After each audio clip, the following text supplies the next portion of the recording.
125 वर्षांचा इतिहास असलेला आणि कागल शहरवासियांच्या तहान भागवणारा जयसिंगराव तलाव यावर्षी पूर्ण क्षमतेने भरला आहे।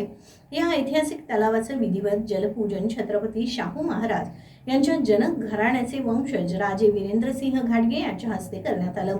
गेल्या 2 वर्षापूर्वी केलेल्या गाळ काढणीमुळे तलावाची पाणी साठवण क्षमता वाढली असून यंदा नागरिकांना पाणी टंचाईचा सामना करावा लागणार नाही, यामुळे नागरिकांमध्ये समाधान व्यक्त होत आहे।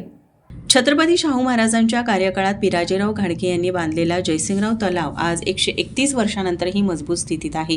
राजे समजितसिंह घाटगे यांच्या पाठपुराव्यामुळे 2 वर्षापूर्वी राज्यातील पहिल्याच गाळ काढणी उपक्रमांतर्गत 8000 ट्रॉली गाळ काढण्यात आला होता। या उपक्रमामुळे तलावातील जलसिंचन क्षमता तर वाढलीच, शिवाय शेतकऱ्यांना सुपीक गाळ उपलब्ध होऊन दुहेरी फायदा झाला। गेल्या उन्हाळ्यात गळ गाठलेला हा तलाव यंदा मात्र पूर्ण क्षमतेने भरून ओसंडून वाहत आहे।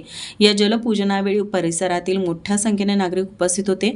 ऐतिहासिक जलसंपत्तीचे जतन आणि गाळ काढणी उपक्रमामुळे कागल शहरासह परिसरातील नागरिकांना यंदा पाणी टंचाईपासून दिलासा मिळणार आहे।